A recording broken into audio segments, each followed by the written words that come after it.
Hello, everybody. Welcome back. It is Success to Blanks, a Marvel Crisis Protocol podcast, and it is me, one of your beautiful hosts, Luke from South Wales. I hope you're all very well. As we like to say, I am a bit of a fan of the old Spider Fows, so that is my. I don't know why I flexed myself then when I was doing that. It was a bit unusual, but I kind of dig it. And I'm joined... it looks like I'm frozen. Oh, I'm joined by my frozen friend. This is interesting. So we have a visual over here that doesn't work properly. That's fun. It's a really bad look, isn't it? Huzzah! I don't know what we're going to do here, but... Oh. Hang on, let me try turning... Oh, is that better? Has that worked? Yeah. Oh. No. Yeah, no, you're still frozen. Hey! Yeah, look, you look awful. Woo! Look at you. Absolutely awful. And what's wonderful as well is because we're quite a audible, audio-based podcast as well. None of that matters, mate. Nobody cares. Nobody cares about looking at you.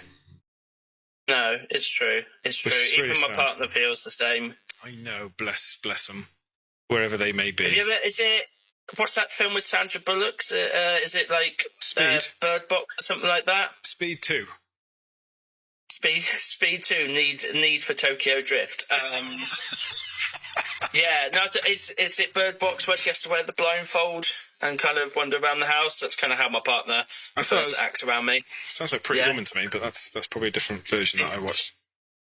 But we're here. We're here. This is a Marvel Crisis Protocol podcast called Success to Blanks. My name's Luke, and on my left, not right, because I'm right here, but on the left over there, that's you. Who are you? Who am I?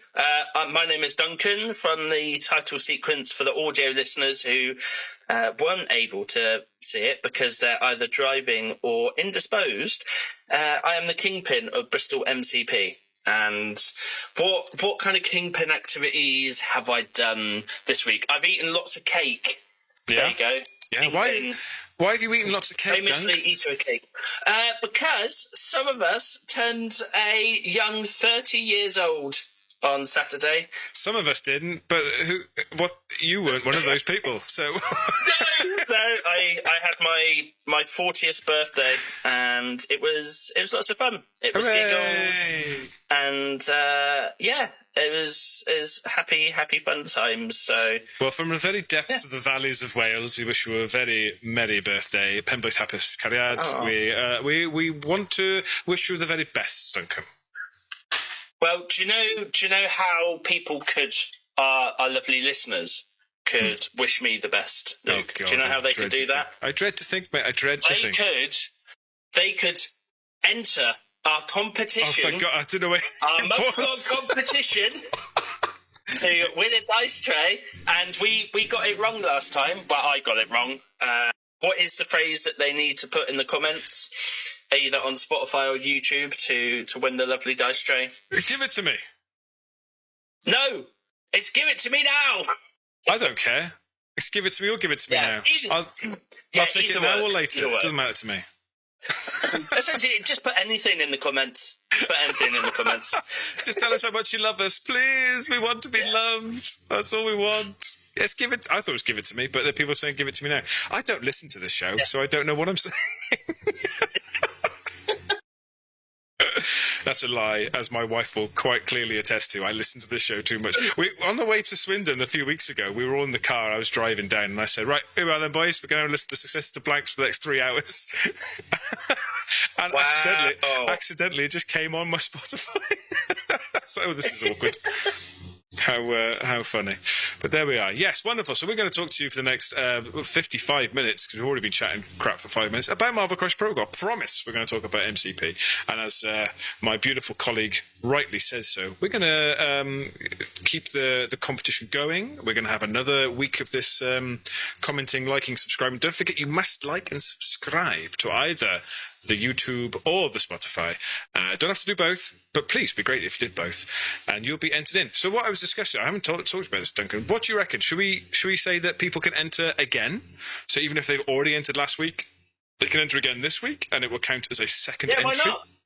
So the more times you comment over the next 4 weeks, you can't comment. Well, you can comment as much as you want. But if you comment like 60 times on this episode, you're only going to be put in once. But if you comment last week and this week and next week... Actually... Oh, go on. Actually, I think if they do over 60 comments on a single episode, they can get entered twice. So if you were to comment a total of 240 times over the 4 episodes, this is not a great idea. You'll be entered 8 times. It's not a great idea. I know there's people out there that are going to be doing it, so let's. Hey, I mean, you're the one who's going to have to count through them, so I think it's... Yeah, thanks, mate. That's and then the thing is, Spotify and YouTube will be like, oh, wow. Oh, wow, look at these people. Really kicking off in this, isn't it? Wow, what's going on here? So there we are. So to be clear, feel free to enter into as many weeks as you want to, but only from last week, this week, next week, and the week after, and then we'll be announcing...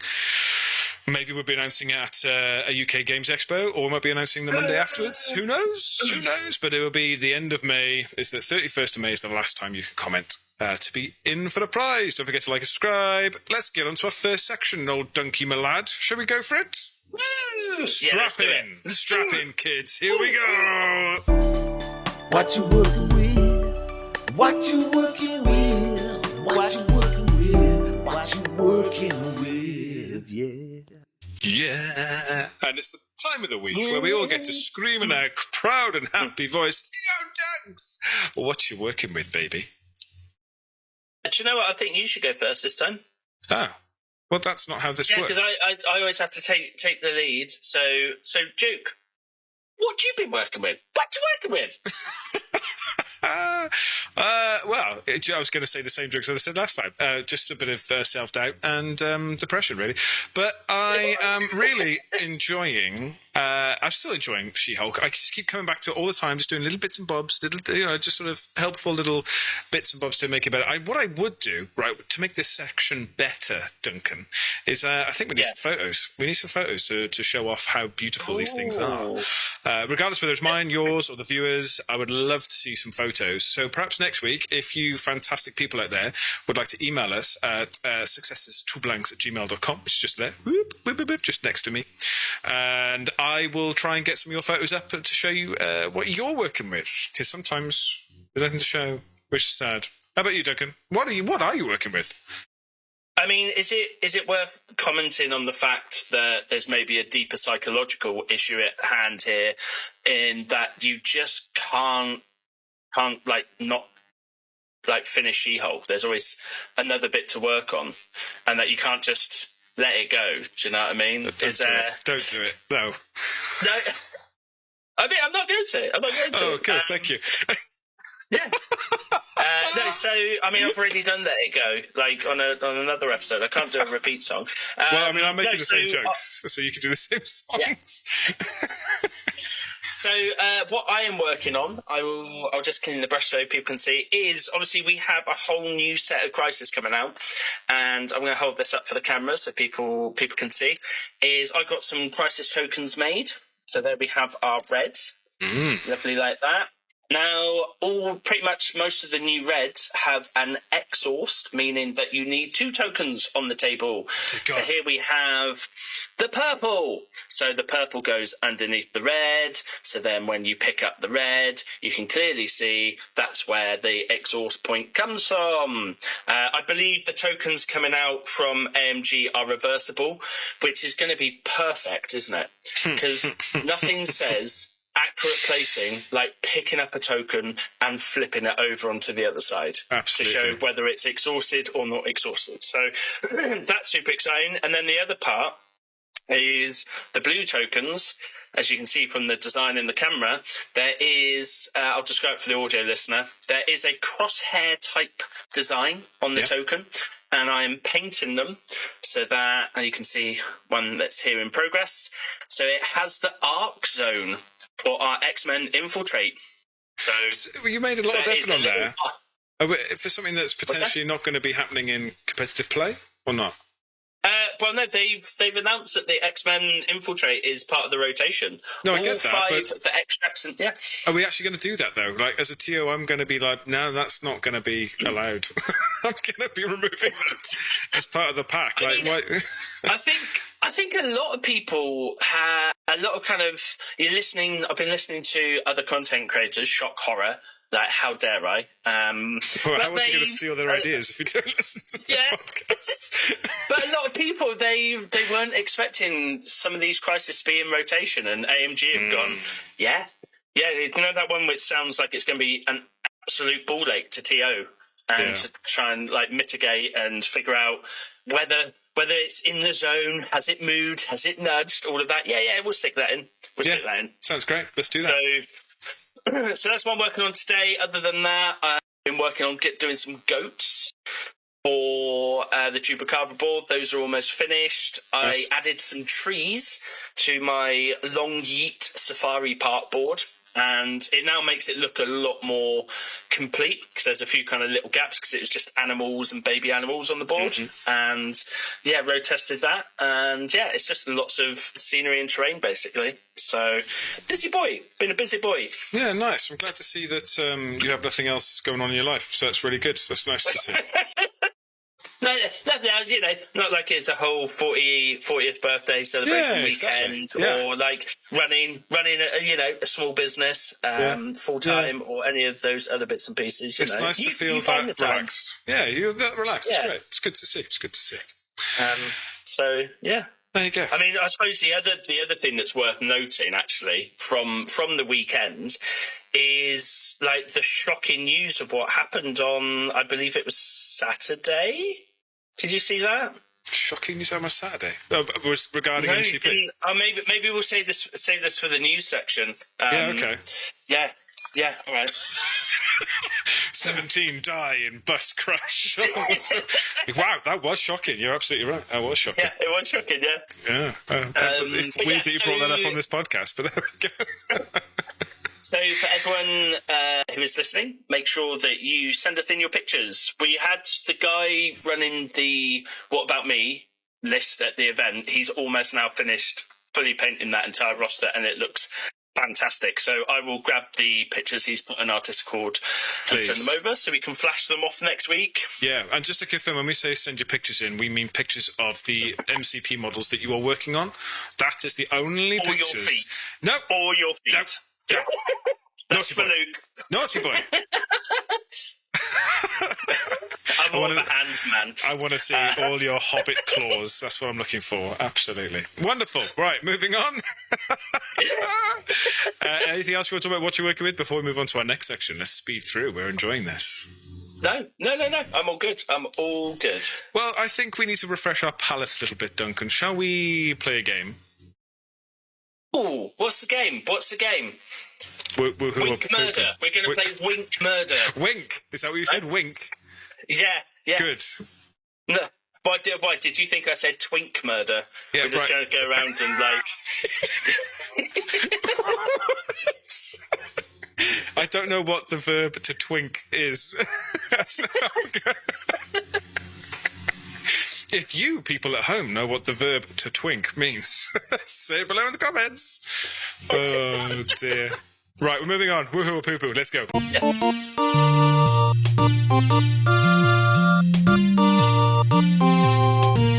Woohoo or poo-poo? That's right, it's woohoo or poo. Is it woohoo or is it poo-poo? Who knows? Who's come to saying anything about it? Duncan, do you want to talk about woohoo or poo-poo, or do you want me to take the lead on it like you failed to? I'll do the description. So basically, we look at a tactics card. The tactics cards have been curated for us by Joe from Bristol, and he had to get told off after he gave us a load of tactics cards where we looked at them and went, well, of course, these are fantastic. Like, what is there to discuss? Luckily he's submitted some ones now that actually require a bit of discussion. But we look at a card and we decide, is it woohoo? Now, last time I did this, they might cut it off. So is it a Mario-style woohoo? So it's like, woohoo! Did that come through? Or was that too quiet? That was woohoo! What is that? Like, or is it poo-poo? And if it is poo-poo, what are we rating the poo-poo on, Duke? So, to confirm, this has been a running thing where I'm not really understanding what on earth you're talking to about the Bristol Stool chart. So much so that I received a email or a WhatsApp from Duncan. It's a WhatsApp, It was a WhatsApp message with the Bristol Stool chart from the NHS website. Yeah. Because you're like, what is this? Is this just some kind of made-up thing? No, it is. I believe it may even be global. It is a global recognition system to decide, are you having, like, poo issues? And if so, where on the scale does it fall? I'm trying to find... Yes, I don't think it's... we look at... Where is it? I can't find tangent it. Back. We look at a tactics card and we decide, is it a Mario woohoo? Or is it a poo-poo? And if it is a poo-poo, where on the Bristol Stool chart does it fall? So I'm just trying to find the image. I can't find the image anywhere. That's funny. It's my turn this week, isn't it? It must be my turn. Yeah. All right, cool. It's called Court and a Ham, and it's unaffiliated, which means you could be any affiliation you want to be to play this card. The stipulation means you have to be active, so it's got to be your turn. And during Spider-Ham's activation, which means you have to be active as Spider-Ham, he may spend 2 whole power to play this card. For each enemy character within range 3 of Spider-Ham, when this card is played, roll a dice and resolve the corresponding effect below. Completely resolve each effect in the order of your choosing before moving on to the next. Also, does anybody like my reading voice? Is it different to my talking voice? I enjoy my reading voice. Soothing, calming. It sounds a little bit like Tom Hardy reading CBeebies bedtime stories. That's. Is that what you wanted to hear? I often get mistaken. Is that what your ego needed? I get mistaken for Tom Hardy. Sadly, from his film about the Cray twins. But anyway, so we've got a few things to resolve. The first one is called Hawker Popper. If the result is a swirly or a wild, depending on where you are in the country, the enemy character gains the shock special condition. Is that a cartoon pig? If the result is a crit, the enemy character gains the stun special condition. Slopped up. If the result is a shield, the enemy character gains the slow condition. What's that say? Corny joke. If the result is a hit, the enemy character loses a power.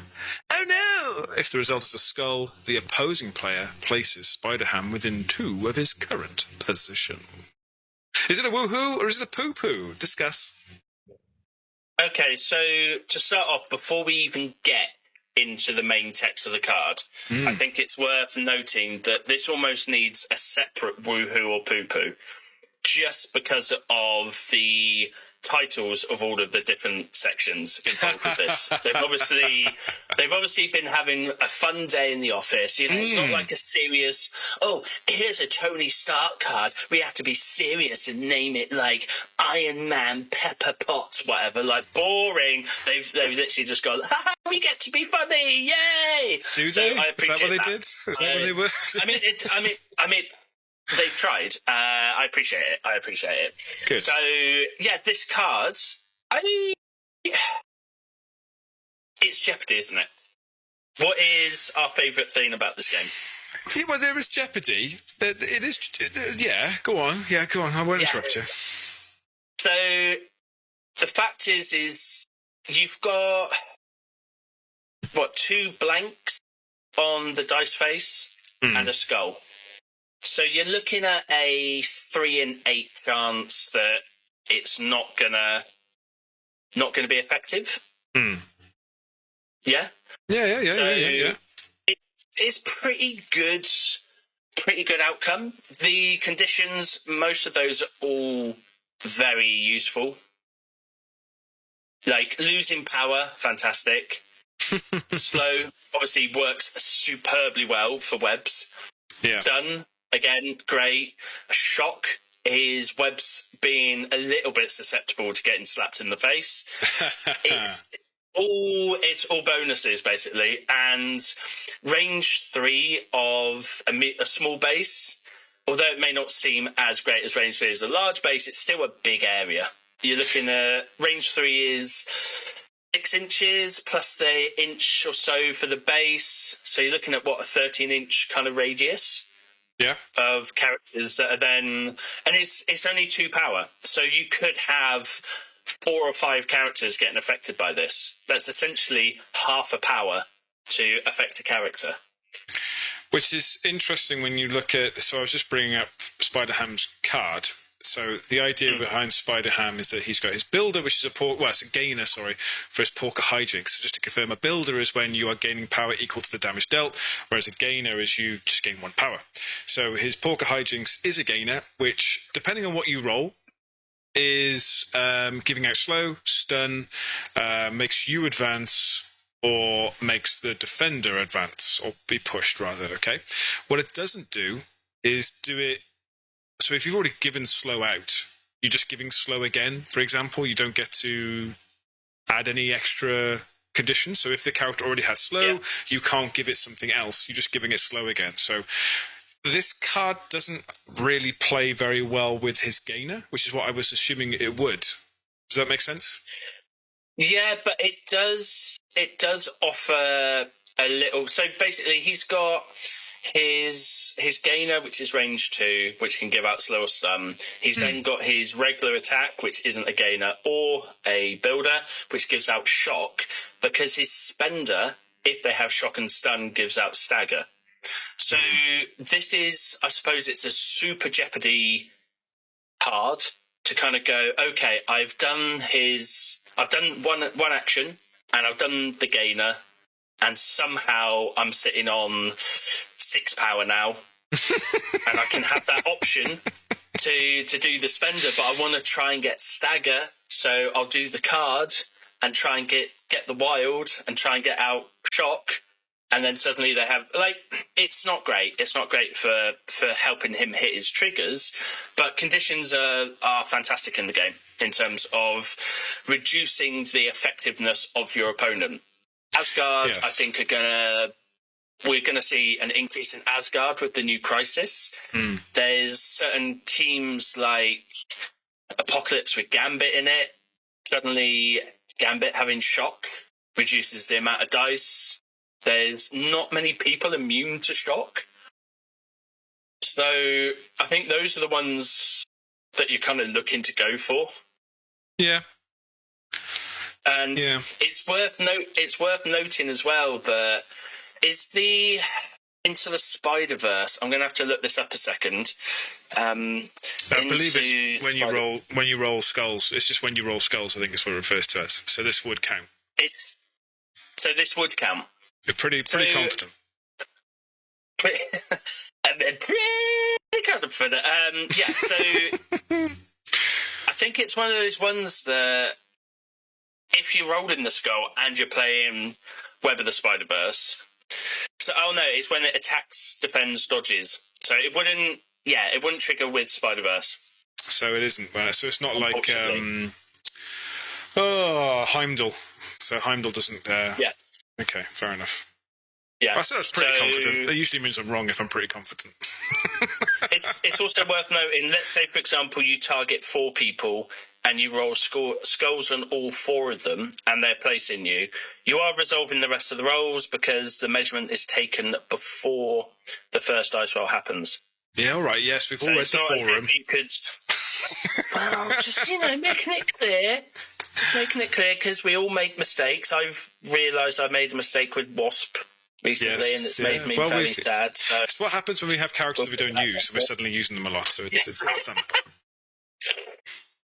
So overall, I don't think this is a competitive card. I think Web Warriors are already struggling with their cards that they have, especially if they are running Web of the Spider-Verse, and because you've got like Aunt May's Wheat Cakes all webbed up, like already that's 3 of your 5. Brief for Krieg is pretty good as well. Yeah, you've got the what's the camera token one as well? Oh, the Spider Sleuth? No, it's not. It's a Spider Tracker, isn't it? Spider Tracker is another one, and then you've got the Masked Menace. I think is the one with the cameras. Yeah. We're on 6 already. Yeah. So although it's a fun card, I can't ever see it being taken for competitive play, which is sad. I think it's if you're arranging to have like a casual game with a friend, and you can kind of say, okay, let's not take our standard cards and our standard characters. Let's have a giggle. This is 100% going to be in your 5 because it's fun. It's a fun card. But as we know, AMG designed this game so that you don't have fun. Well, I would say that you don't have fun, Duncan. I think I have great fun when I play MCP. Do your opponents have that same level of fun? I hope so. I'm not 100% confident, though. I think it's a very fun card. I still think it's a bit poo-poo, though. That's my thoughts. What about you? Flat out poo-poo for me. Poo-poo. Yeah, it's not. I just don't think Spider-Ham's any good, if I'll be brutally honest. I think he's a 2 threat for the for the webheads, but I don't know. I don't see it. I think he's got a nice bit of tankiness, but for this to kick off, you're going to need 6 power, and he gains 1 if he gets to do his range 2 gainer. He gains 1 from the power phase. So you're talking turn 3, turn 4 by the time you actually get to do anything with Spider-Ham. Why do you need 6 power? Well, you got to do your 2 power to play the card. Then you got to do your 4 power for your spender. But you got to have stun and shock already on them. Do the spender? Well, if you want to get the stagger off, what's the point otherwise? Like, what is the point of him? His idea is supposed to get the stagger off, so you're only getting 1 attack from Apocalypse, as an example. And even then, he's bloody immune to it on his other side anyway, so what's the point? I don't know. I've just... I had a real bit of depression there. Sorry, I was like, oh my God, what is the point? What's the point at all? Oh my God. So it's a poo-poo for you, and where on the Bristol stool chart does it fall? Is it 1, very solid, hard to pass, or is it 7, super sloppy? Or is it in the middle? Is it 4? Is it the perfect poo-poo? You can't have 4s in the middle because it's 3.5, isn't it? Isn't that in the middle? Isn't it not 3.5? No. Sorry, mate. Sorry. Anyway, I'm going on a number 1 on this one, and I hate to join your stupid little game about this silly poo stuff. So I'm going to go the other end of the spectrum and say it's a 6. I'm going to say it's pretty sloppy. It leaves a bit of a mess. You're kind of embarrassed after the effects. I mean, because it's very similar to the Guardians card, isn't it? The only difference with the Guardians card is affecting different characters, where you're rolling a dice to see what happens. Yes, yeah.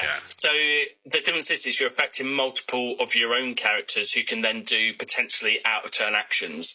Yeah. With this, you're just affecting enemy characters, and it's restricted to an area, it's not board wide, and it's just giving out conditions, and some of those characters may be immune to those conditions. You could put this onto Cosmic Carol, who then transforms and just shakes that condition off, and you're like, well, cool, that was worth it. That's great. Well, this is where I don't like.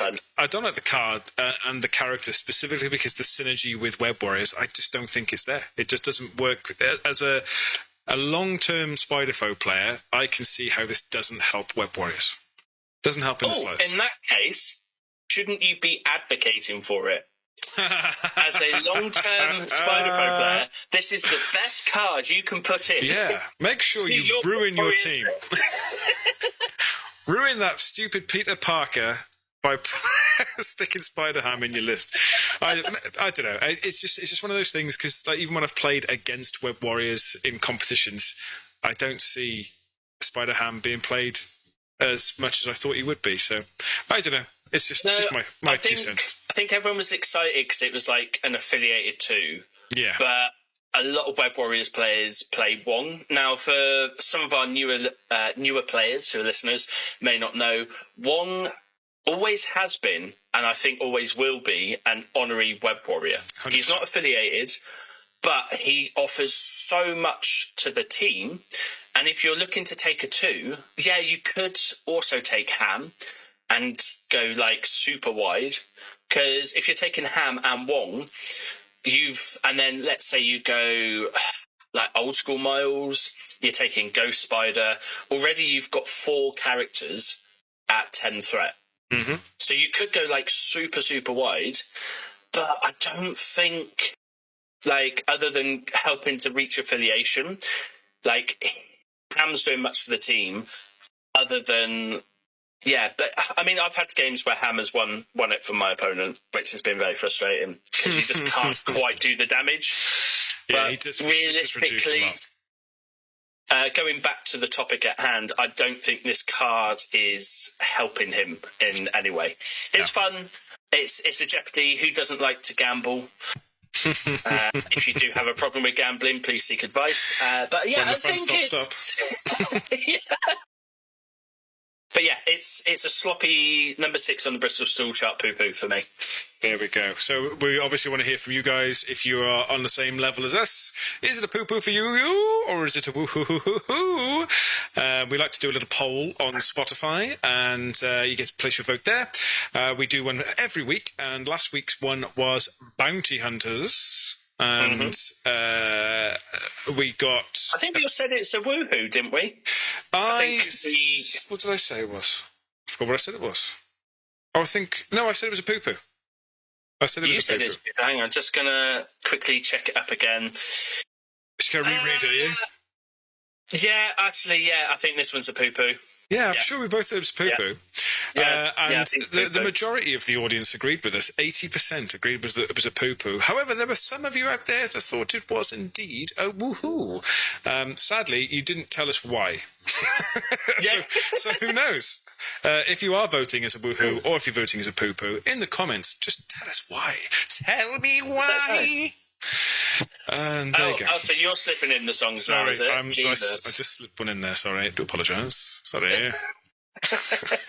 Maybe last week's card, they voted it a woohoo because of the artwork. What, because Silver Sable looks really, like, on trend with her silver suit? I think the term is on fleek, but yes. Yeah, maybe 20 years ago, old man. Whatever.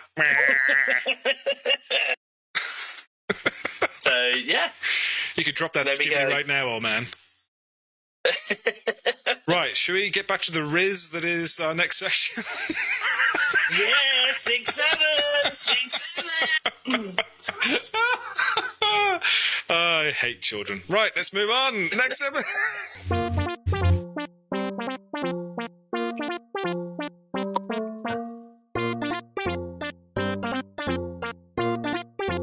Daily Bugle Bulletin! It's the Daily Bugle Bulletins now. For those of you on YouTube, will have just seen a little snifter of what we're about to talk about, but I've hidden it away so we can discuss it in more detail. What is on your front page this week, Duncan, my lad? In terms of news, I don't think there's been much from AMG. They obviously released their document, I think that was 2 weeks ago, was it, after the leaks? Yeah. Or was it last week? And since then, lots of people have been printing out their own sets of Crisis cards, and there'll be various downloads that you can find online and in forums and stuff like that. So it's allowing players to use them. What's interesting is they did say in that article, or basically kind of stated, here's all the new Crisis. They're not legal for competitive play, challenger play, until the 12th of June. But TOs also kind of do what you want. And so is it or isn't it? No, because I'm running the UK Games Expo, which is an official AMG GT, and I had people say, "Oh, we're using New Crisis," but because it's an official GT, I have to go by the official documents, and everything all has to be super official. And officially, they don't come out until the 12th, which is after the GT. So. Whereas I think there's been a few events already that have been allowing the new Crisis. So, which is fine. Nice to see. Yeah, which is absolutely fine. If you're running unsanctioned... I didn't mean to come out like that. Illegal events where they're not condoned by AMG. No, what I mean is that if they're not official GTs or official tournaments sponsored by AMG, then do what the hell you want. Do them as expanded, bring in bloody herbs if you want, not like drugs, but bring in like Wakandan herbs. Do not bring drugs into my shop on my tournaments. Or if you want to, stop the boat type tournament and not use them, then yeah, that's also fine. So, Oh God. This is a very fine line. We've had MI6, we've had the CIA, we've had Disney. Let's not get those guys on our back as well, shall we? no, we'll leave those out. Thank you. But yeah, I don't think there's much other news. It's kind of in that lull. I think a lot of games companies do this where they go, "Oh, big exciting new release that's happening," and suddenly everything just almost grinds to a halt. Yeah, no, I get it. So they've got, new Sentinels are coming out end of May, and the last part of the Sentinels is coming out beginning of June, along with the new Crisis beginning of June. Everyone's like, beginning of May, just going, well, cool, well, what the fuck do I do now? Do I just carry on playing the old version of the game, even though technically it's still the current version? I know what you mean. What's the point? We're in the same boat with 40k, for example. It's the same thing. You've got a brand new edition coming in 4 weeks, so what's the point of playing the old one if it's like going to be a better edition? So with this sort of vacuum, you've put something special together, right, Duncan? Yes, I have. So I counted the amount of shows we have before the Crisis Pack is officially coming out, and there is 5. And do you know what 5 is? We've got another 5 It's a number. And do you know what that number relates to? The amount of extracts and secure available in the new Crisis Pack. Sorry. I didn't mean to throw some shade at you there, old boy. Sorry about that. No, it's fine. You should throw that shade. So what we're going to do is we're going to review one of the new extracts and one of the new secures each week. Just do a tiny little deep dive, because lots of other podcasts out there have been doing extensive deep dives on what they think on the Crisis. And obviously, imitation is the greatest form of flattery, isn't it? Yeah. Well, you say that, but of course, what you have to understand is that we are just a pair of clowns that don't really know what we're doing.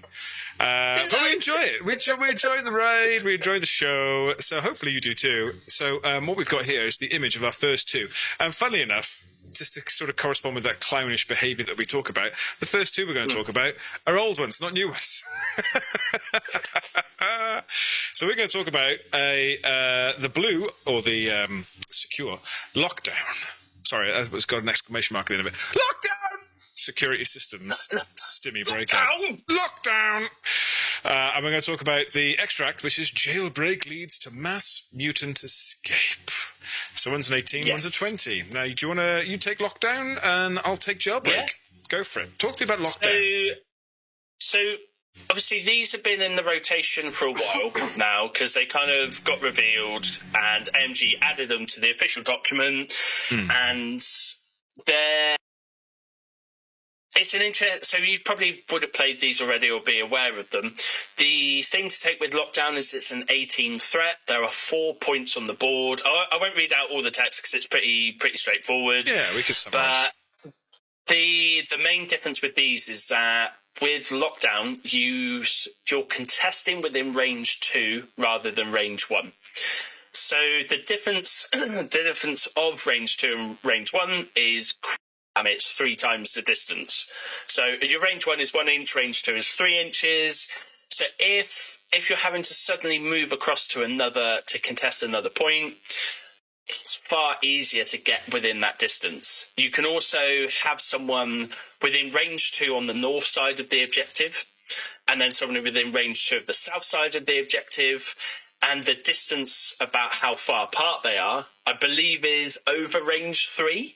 So you can actually kind of get yourself out of harm's way. Whereas normally when you're contesting an objective, like, everything's on the table. You're in the danger zone, basically.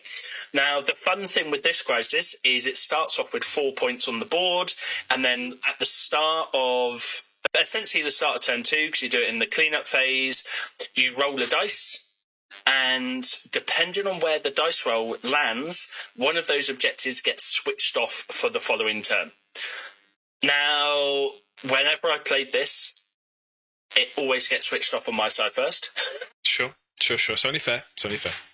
It's only fair. And then turn 2 or like turn 3, second time it gets switched off, normally goes on my side as well. Yeah. And I've always had it in my crisis select. So I go, it'd be fine. One time it turned off on my opponent's side, but because of the range 2, and they are clustered quite close together, it is easy enough to kind of move on to another point. What a lot of people forget with this is the setups. So with the official crisis cards, the maps are labelled with a blue zone and a red zone. And it's important to note that for the orientation of which way round the dice rolls are happening. Sure. So I believe with the Jarvis versions, the purple represents the blue and the green represents the red. So whoever's selected their secures is the purple zone. Whoever's selected their extracts is the green zone. But yeah, it's a fun mission. It adds a little bit of different flavour. 18 threat is nice that it's not 17 threat, 'cause it adds a little bit different to it. And yeah, it's a fun mission. What's your thoughts? I like the narrative behind this one. I like that the crises themselves, they all lend themselves to a specific narrative. So lockdown, security system stem breakout feels to me a bit more like the Raft. You know, you've got these super-powered villains or something they're trying to shut down, so it feels a bit like Shieldy or a little bit criminal, maybe, that kind of breakout type thing.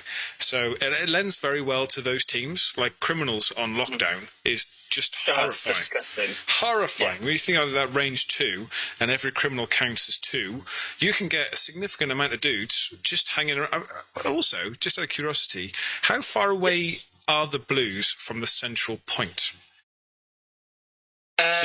They are. They're only range 2. They're range 2 from the central points, because it's range 5-4 to get into the middle, isn't it? So range 4 is 8 inches. Range 2 is 3 inches. So they're 5 inches from the centre. Ah, so you are slightly out of 2 then. Oh, but if you had a bigger base, I'm just wondering if you had something like an Eye Hulk, sits right in the centre, is it contesting all 4 of those lockdowns? I believe the rules state that you can only contest a single point at a time. Right. Boring. I know. It just seemed really fun. Be like, there's a Hulk. He counts as 2 on there, 2 on there, 2 on there, 2 on there. But you're right. You can only contest one at a time. They were talking about Onslaught possibly being put on a bigger base at one point. Yeah. So maybe he gets released on a 150 mil base.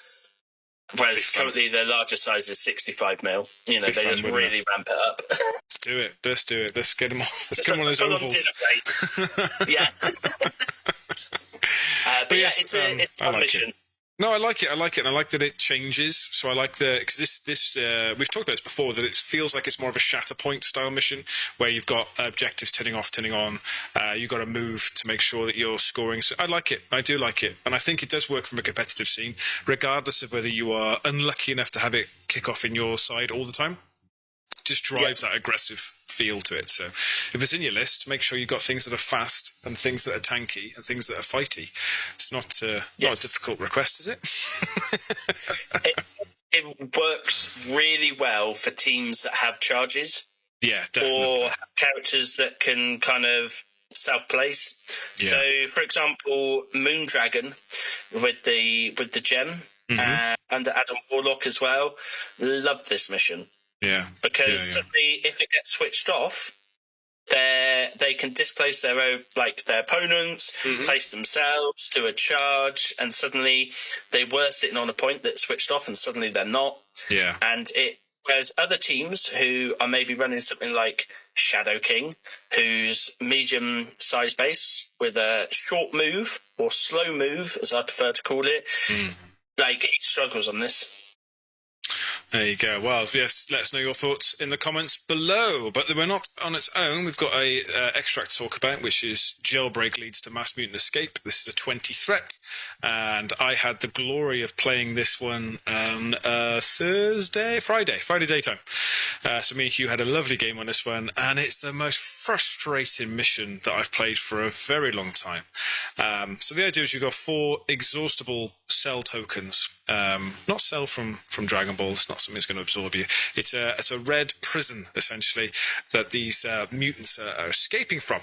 So what you've got to do is you've got to interact with the cell to exhaust it, and you flip it to its purple side if you're playing with Duncan, or I don't know how else you exhaust it currently. Just have to put some sort of tick on it. You almost have to have a second set of tokens that someone can hold. Yeah, you need a second set easily. Yeah. At the moment, the game only requires you to have 4. Yeah. Additional tokens, so you can use like older just any of the kind of MCP tokens that are the larger size, because those are the same size as the Crisis. Well, what we've also got here is the issue, not an issue, sorry, but something to bear in mind is that the token itself has a new design on it. So it's not a design we've got in any of the tokens. It is the shape of a cell door, I think, if I look close enough. So the idea is you interact with that cell, you exhaust it, and get a prisoner out of the cell. So once it's exhausted for that round, no one else can interact with that red to get another prisoner out. It is empty. There is no prisoner in that cell. You also can't interact with the cell if you're already carrying a prisoner. So you are limiting yourself to what you can do. It's worth... I was going to interject there. It's worth noting, with a lot of the new extracts, they're exhausting, meaning that you can only interact with one of the kind of source points, as it were. Yeah. But it doesn't mean that you can't hold more than one. So, for example, your opponent has interacted with their prisoner points, their cells. They've moved forward.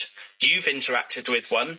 You somehow managed to daze both of their characters, who drop both of their prisoners. You can pick up both of those prisoners, because you're not interacting with the cell token, the source token. You're interacting with the prisoner token, which is a civilian token, which has been dropped. It's the same at the moment for all of the new exhaust extracts. We're waiting on a rules forum to query to decide if this is genuinely the case, but currently rules is written you can hold more than one of these reds, but you can't do it by interacting at multiple points. Because you're only allowed to interact with one if you are not holding a prisoner. So that's the restriction there, is that you can exhaust a cell, pick up a prisoner, and then you can go pick up any other prisoners that are hanging around the place, just loitering with intent. You can pick them up, but you can't get them out of a cell because you're already carrying one. Now, this also works really well with Kingpin. These exhaust ones, because obviously Kingpin is struggling at the moment. Yeah, exactly. He needs all the help he can get, right? So part of his leadership allows you to spend power and pass a extract token, generally civilians, isn't it? Civilians and assets. That's correct, yeah. Onto a friendly model. So you can, if you had lots of power, for example, you can interact with the point, pass it on to a friendly character, interact with another point, pass that off to another friendly character, etc., and move. And so you could potentially, a single character could interact with 3 prison cells and pass all 3 of those off to a single friendly character somehow. If the stars aligned and everything was in range to do it. So there is one little stickler to this rule, however, for this extraction, the stickler, and I actually hadn't realised it until I was looking at it on paper. There is an arc of influence, similar to the spotlights that we've been talking about earlier, or the X-Men one, where it has the arc. The things that you are painting right now, Duncan. So if you finish your activation, not your turn or the round or whatever, if that character finishes their activation within 5 of an edge of the battlefield and not within 1 of a cell, you will drop that prisoner. So what it's saying is that you have to be on the inside of that red. So you've got to be closer to the center than you are to the outside, and by doing that, you are moving yourself closer to the enemy deployment zone, essentially.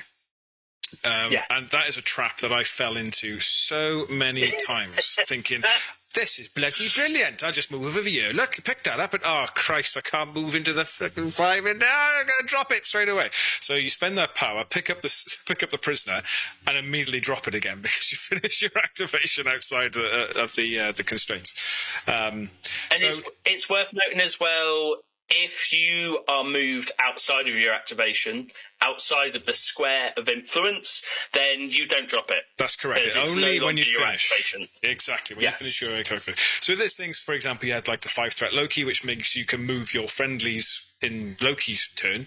You can move them out of harm's way if they're carrying a prisoner and they won't drop it, which is very cool. Or if you're playing Shield, say, like I might have been doing, you can move the red yourself, which is fun. So for the likes of Black Widow or for the Shield agents, when you are dropping a red, I get to place it rather than my opponent. So you get that sort of feel of like chucking prisoners around, which we'll come into later on. It's a great effect. So there we go. So that's our first pair. Were you going to say something, Duncan? Let us know in the comments. Yeah, I was going to say, let us know in the comments your thoughts. For me personally, what I liked most about this is just how it kind of, when they were introduced originally, I think it was late last year or early this year, it really added a new dynamic and element to the kind of crisis selection. You kind of have to have a little bit of a plan of what are you doing for these missions, because the exhaust extracts kind of act like a secure in that in order to be picking them up every turn, you kind of need to camp on them. Because at the end of the turn, they all the prisoners basically, I'm not sure we mentioned this, go back onto the point. So that's you can pick up a prisoner at the end of the round. Once all the points are tallied, all of the prisoners return to the jail cell. Yes, they're removed from the character. You're not holding them anymore. They've buggered off, or you've secured them, whatever it is, and then they get new ones in the cell. So it's one of those things where you go, I've got this 5-threat character, and they're spending the entire game camped on my back red because I kind of need to get the point. Yeah, exactly. And when you pair that into other secures, for example, you'll find that you can't secure the blue and interact with the red because you're slightly out of range, or you'll end up being inside the 5, which means you drop it straight away. So it's very tactical, very slow. But as I said, I'll go through my story a little bit later on in the next section. So yes. Is it the next section? It's going to be... Isn't it the section after this next section? We're going to hear from you guys next. But first, as I just say, just before we move on, let us know where you're putting these. What affiliation are you putting these in with? And give us an idea about that in the comments, or send us an email, successestoblanks@gmail.com. So let's hear back from you lovely people. We've got some questions coming from you. Let's see what we got. It's the listener questions! It's the listener questions. We are running very late, Duncan, so may I just request potentially one this week, sadly? We've talked a lot about crises. We're in a crisis right now of time. Wow, okay. So in order to keep up our trend, we're going to read out a question from a Dan.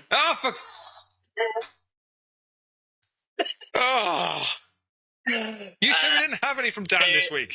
Why are you doing this to me? We've got 2 Dans who have written in this week. Anyway, his one is a very quick question. He says, which models do you think most need a fresh sculpt, either from the upcoming Alliances board game or with something such as the Rivals panels, which they haven't done for a long time? That's true. That's very true.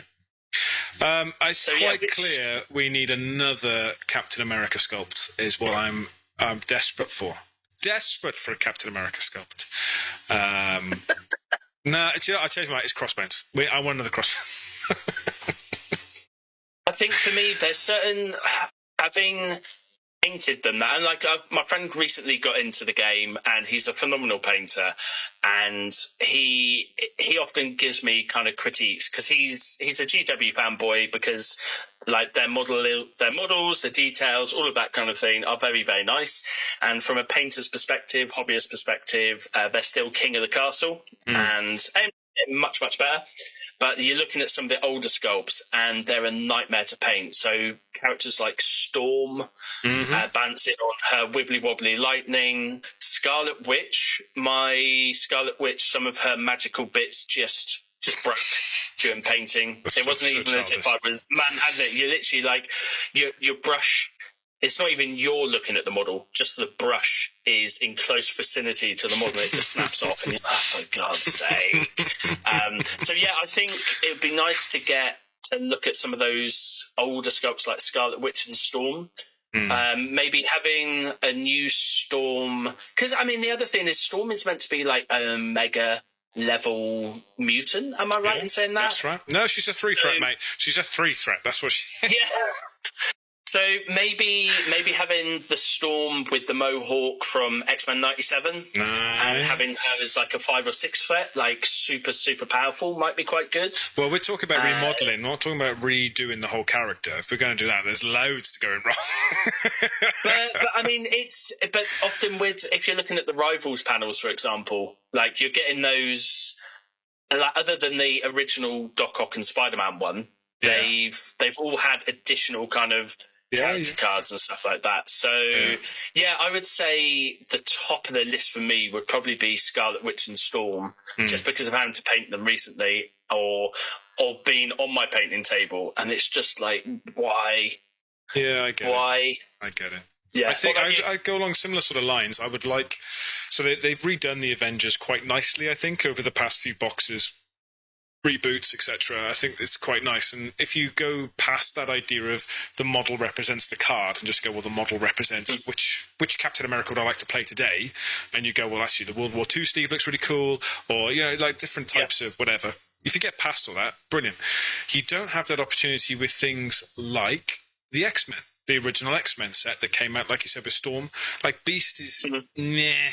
Wolverine is yeah, Cyclops is yeah. And you're like, they look like they're 92 characters, which is great, but there's no oomph behind them. They just look like a playing piece. They don't look like a narrative piece. And as a key narrative gamer that is close to my heart, that's what I'm looking for. You know, I'm not looking for bits of Sentinels everywhere. That's what we did with like Colossus and with who was the other one that had Shadowcat.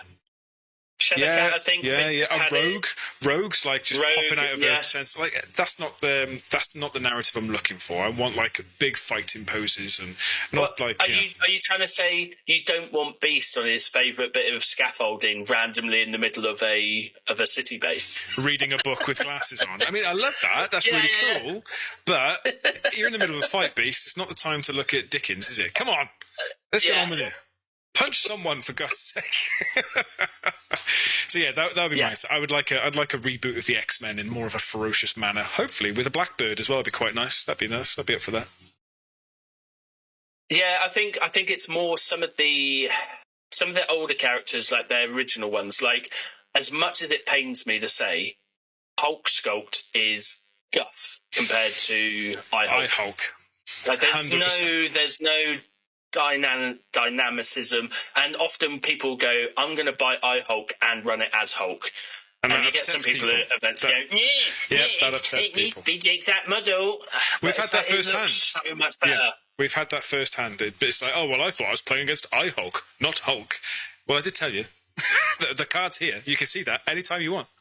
But that digresses. What I also like about I-Hulk specifically, that you can create the narrative with I-Hulk and Abomination and Hulkbuster together. They all look like they're having a big scrap, and I love that. And people were moaning about Rescue looking the exact same as the tiny Hulkbuster Iron Man sculpt. But if you put both of them together, back to back, they look amazing. So, they're doing the thing, and it's cool. You put them back to back, and as you hold them up, you go... Yeah, absolutely. And then you've got to change your trousers afterwards. I understand. I've been there. It happens all the time. And then your partner walks in and goes, you're 40 years old now. Why have you not got any trousers on? Stop it.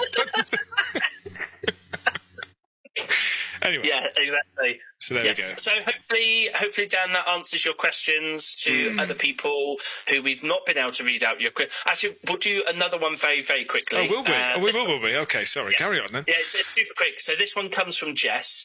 They say, I'm interested in the dating database that you've started. No. I love MTP, especially Kong the Kangaroo and Kang-Chi. If you found a match for me, what two affiliations should we play on our first date and why?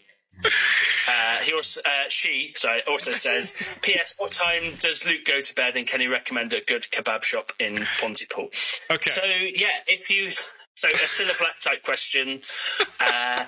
All right, contestant number 2. What 2 affiliations should we play on our first date? Oh, wonderful. Well, Sheila, as a man from Blackpool, I really do enjoy. I don't know. I think you should play. All right, I'll give you my answer. Go on. All right, Scylla. All right, Scylla. Oh, is this... Hang on, that sounds familiar.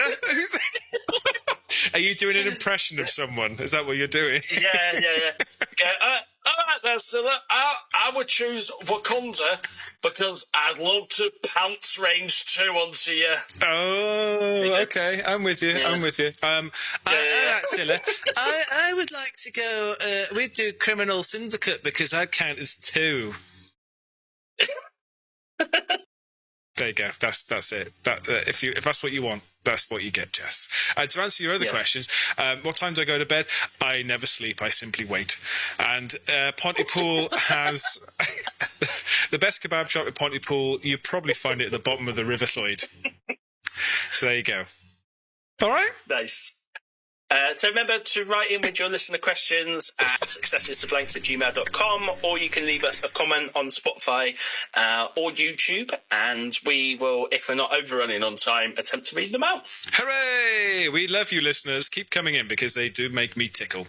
And we're now going to move on to my least favourite section. It's a section where we talk about how Duncan gets to dick me over every week.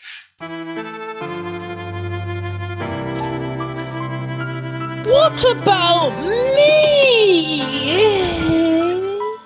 What about me, Duncan? What about me? That's all I got. You know what? Go on. I will have to make a rules error clarity. So in the last week, we mentioned that Wasp could potentially change 4 times. I can't believe that this is what you want to apologise for. Of all the things that you're doing on this section, you want to apologise about this bit specifically.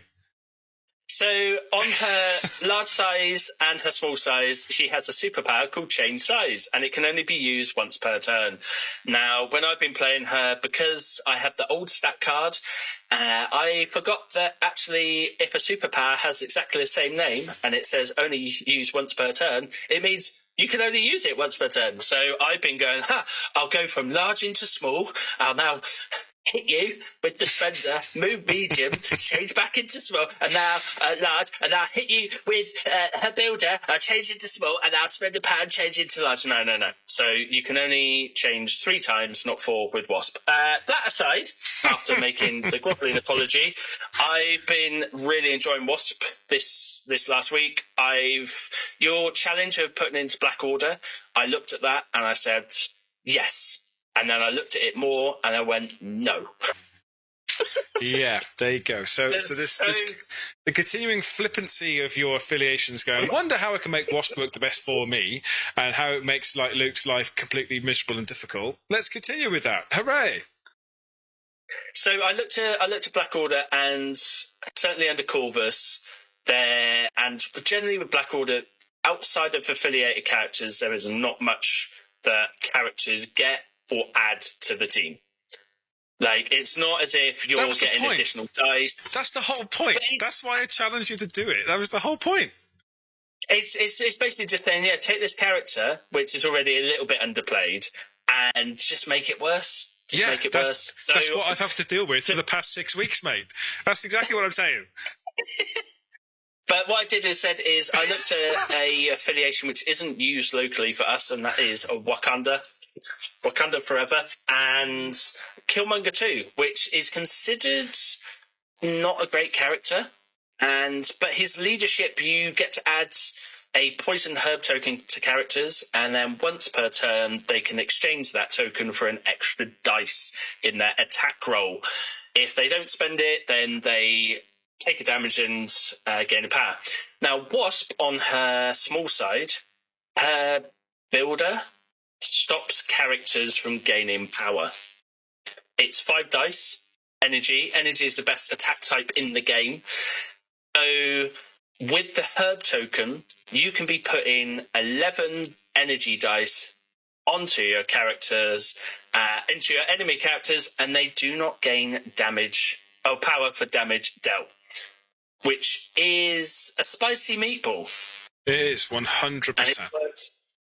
And it's worked very, very well. Even 10 dice is good, but 11 is even better. If you've got Shuri, who's just stacked on power to then add additional rerolls to further those successes, it's a very nice combo. And yeah, I've been enjoying her a lot. I played 3 games with her, and all on the new Crisis. One was into Sentinels, which it turns out are a hard counter to a lot of encounters. It's like, I'm going to push size 3 characters. Oh, I'm going to throw a size 4 character. And all the Sentinels are just like, yeah, come at me, bro. Played it into Evil Web Warriors, aka Spider Foes, and just decimated, absolutely decimated. And then played it into Webs as well, and again, it was just decimation. So I'm really enjoying her under Killmonger 2, and this week I'm going to be trying her under Baku. Okay, nice. And that's my plan. What about you? How's your games with Wasp been? Well, has it been a case of yay, or has it been damn it? Okay, so actually, funny enough, I've been moaning about this, but I'm going to prove you wrong. Because I actually really enjoyed playing with Wasp under Shield this week. I managed to get 1 game in, which is nice for me. I like to do 1 game a week if I can.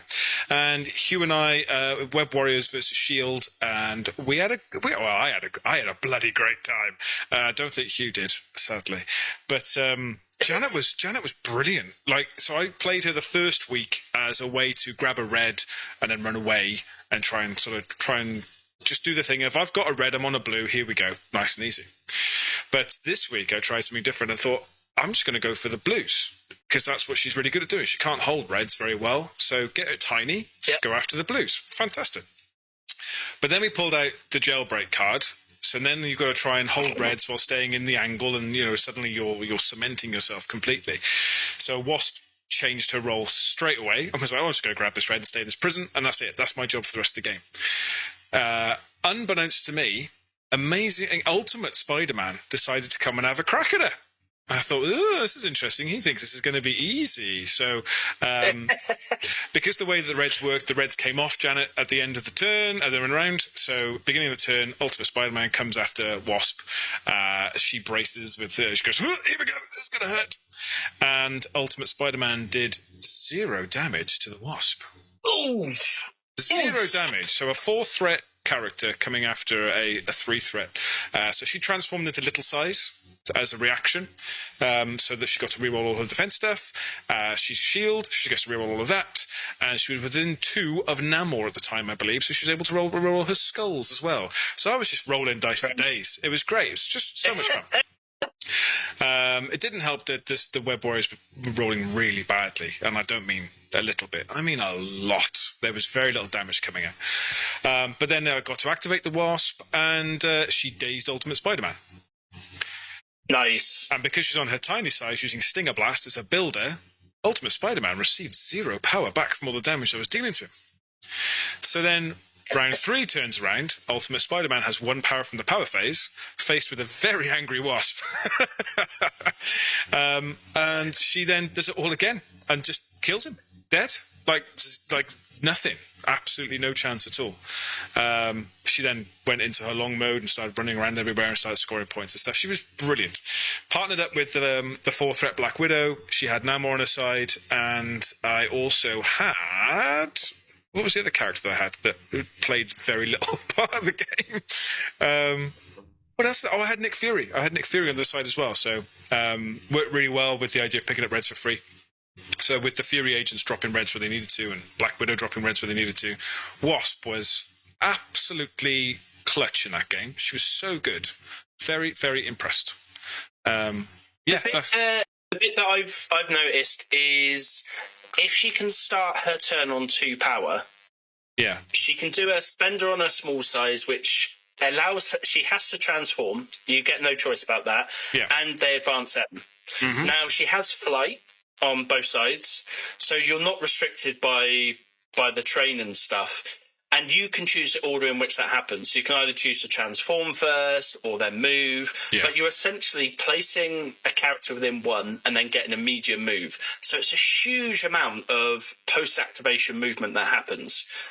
You can then do her builder on her big side, which, if you're lucky enough to get like three power from, like, you can then decide, actually, do you know what? I didn't quite kill that character, so I'll now throw terrain at them. Well, even if you don't get enough power, like, you can still. So, for example, the smackdown, the size changing smackdown is what you're referring to on a big side. She can transform back into Tiny Wasp after doing that, which does lose you the throw. It does, but you then have you've got a card though you can use instead to do the throw, right? The pin particle, so you get a friendly character to do it, yeah. And then you've then got your change size again, so you can go back to your normal size, and then you can do your throw again. If you've got the power, she can be very disruptive. Yes. So, are you going to keep her in shield, or are you going to try it in something else? This is the issue, mate. I'm not a flip-flopper like you. I'm locked in for shield until after the GT. So once I've done shield at the GT, I'm moving on into a different affiliation. So, have you been running her under Namor or Nick or both? I've only done Namor at the minute, just because that's the way the crises are coming out. So it's the reroll for shield is really very helpful. I've not come across a decent crisis yet that requires me to keep chasing the VPs. So we'll. So would you try her under Nick this week, or are you just going to stick to your guns and do Namor? It seems to be like you want me to do that. I'm getting a tone of you to say, why aren't you playing under Nick then? Because I want to enjoy myself, mate. I want to have fun playing my game that I only get to play once a week. Funny enough, actually, I'm just saying that. I might not be playing this week. I don't think I've actually got a game booked in. So I may not be doing it this week. We'll see what happens. But there we go. Sorry, I interrupted. Okay, Carry on. I was going to say, let us know in the comments or write us in if you've been playing along with the What About Me challenge. And let us know if there's any characters that you've been trying to find a new place for. To get them some of that love. Some of that love that they've maybe not received. Yeah, but maybe I'm not receiving. Thanks, Duncan. Yes. So we're going to move on to our last section of the day, where we get to talk to you and maybe talk about your own successes to blanks. Huzzah! Huzzah! Huzzah! Oh, for God's sake. Successes to blanks. Lovely. Successes to blanks. How many successes have you returned into blanks, my dear boy? Do you know what? There has been There's not been so many successes turned into blanks because I haven't really got any characters that are forcing rerolls. But I did have 2 games at our meet-up. As I mentioned earlier, played against a guy called Callum. He wanted to try out Sentinels and then did Spider Foes. And there was an attack where he used Recal because I'd spiked. And he hadn't. And Standard. so we re-rolled all of these dice, and it's basically exactly the same result. But I had a game against Joe, and this again is Killmonger 2 against Web. I think it's Miles 1 leadership, and I was running Okoye, Killmonger 2, Shuri, Wasp, and Baku. Joe had priority, both of them. Now, the highlight of this game, Okoye, it ended 17-9 to me, to Wakanda. Okoye herself scored 9 VPs. That sounds like a terrible blank to me. Well done. We were playing the Survivor Search Secure and Surprise Assault Extract, the new ones. And the Secure is the one where it's 3 points on the board, like a triangle.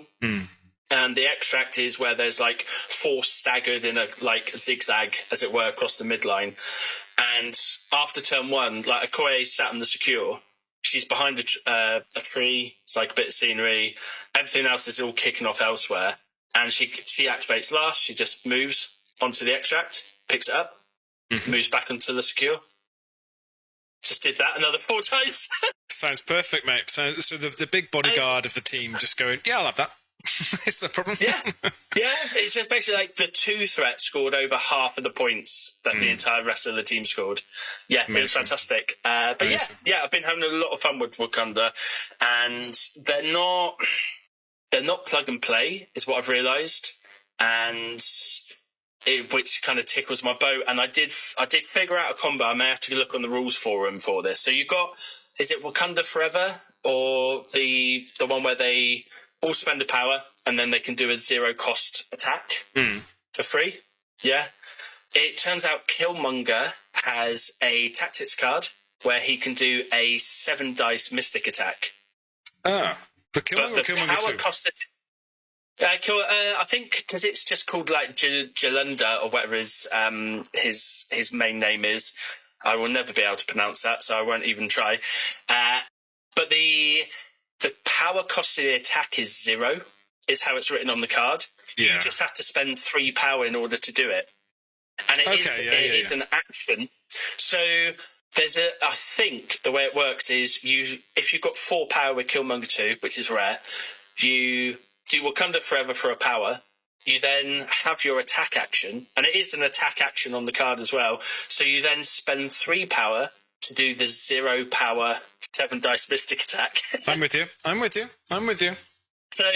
So Joe had his miles 1, and I went, haha, Wakanda Forever, rolled these 7 dice and got 1 success. That works. Well done. It really was, because I think he got left on like 2 health or something like that. It's just that should have done it. That really should have done it. But yeah, what about yourself? So I think I'm just trying to. I was desperately trying to think of something that. Something that whiffed was my placement with regards to the red, which we talked about already. That idea of making sure that you stay outside of 5 of the outside battle edge, and I think I did that maybe twice in the same turn, in the same round. Like I activated Wasp, she runs up, she grabs the red. But then I think Namor was in the way, so I couldn't actually physically put Wasp in the right spot. So she dropped the red immediately.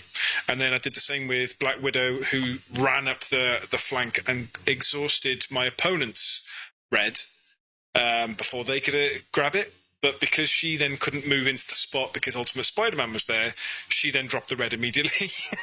So I was like, I've just done the same thing twice, like in a row. Like, what am I doing? This is ridiculous. The only benefit with Black Widow was that she was able to place the red herself. So she was able to place it further down the building to stop Spider-Man Noir getting it quite so easily. So it was one of those things that you just got to get used to placement on it. But also worked really well for defense. So when you're thinking about that, where your characters are makes such a big deal for where the opponent's characters can go. So that was quite a good learning point. But I think the biggest success to Blank was on Hugh's side, and he will hate me saying this, but we played 5 turns of that game. The score was 16-11. I mean, that's close. Which is really close. Really close. Hugh had lost 2 characters, leaving him with 3 web warriors left on the field. I had lost 0 characters and had only taken 1 damage throughout the entire game. After 5 rounds. And, if fairness, Namor had taken 5 damage, but I just used patch up to sort that out. It was like, the damage that was done. My guys were healthy. Both of his 3s, all 3 of his were dazed. Or damaged, rather, sorry. I think Black Cat had 1 health left on a healthy side, actually. But yeah, it was like a proper, what is going on? Why is nothing being hurt? This is crazy. This is S.H.I.E.L.D. doing S.H.I.E.L.D. things, going defense, success, success, success, success. It was crazy. I will say, playing Joe with his webs, the amount of re-rolls he was doing on his defense dice, and the amount of successes, or the amount of blanks that he was rolling into blanks was superb. Yeah, absolutely. I get it. It's amazing. In fact, there was one point. There was one point where I actually re-rolled a success to try and get a blank because I needed the extra power. So with my shield re-roll, I was like, well, I'm just going to re-roll that success because I need it as a blank to gain the power for Wasp so she can transform, is what I was trying to do. And it didn't work. So I actually rolled a success into a success. So, I think the game with me and Joe, there was so many points where characters weren't getting triggers. Like, Baku, his spender, Wrath of the Jabari. Wrath of the Jedi. There's a point where I think he did it like 5 times in the game, and he didn't get the trigger to do his Knob Knocker builder attack. I think he only did it like once. And with the herb token, it's a base 8, often rolling 9. You've got Shuri nearby for trigger rerolls, and just couldn't get the trigger. I think it happened once, and when it did, there was no other character in range that wasn't dazed or could be attacked with it. And you're like, cool, well, this is good, isn't it? Hooray! Woo! Very good. Yes, Very good. Well, there we are. Well, that brings us nicely to the end of our time with each other. So I have loved every moment of it. It is sad, but don't worry, we'll be back next week. We'll have it all again then. And I will say one thing. At the moment, I played 3 games with Wakanda, and I currently have 100% win rate. And I kind of feel like I've reached the top, and I might have to stop. And it's kind of bothering me. I can see you bleeding. Because I just want to be a man cub and stroll right into town and just be like other men and tired of mucking around. No, you thought you'd get away with it. Oh God! I can see I can almost see the reflection in your glasses over the script. Well done. Thank you.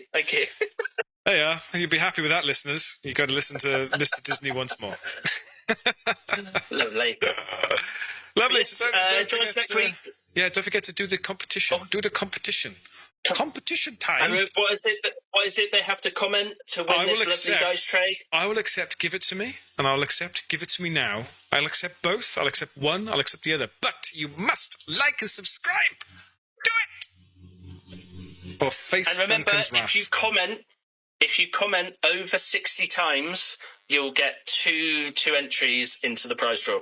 And that's 60 times per episode. Yeah, sure. If you've already commented last week, do it again this week. Get into the draw again. Let's just go for it. Let's see how many beautiful people want that beautiful dice tray. And there'll be more prizes. Do you have a dice tray yourself? Do you have a dice tray yourself? I do. Not with me right now. It's with all my collection at the shop.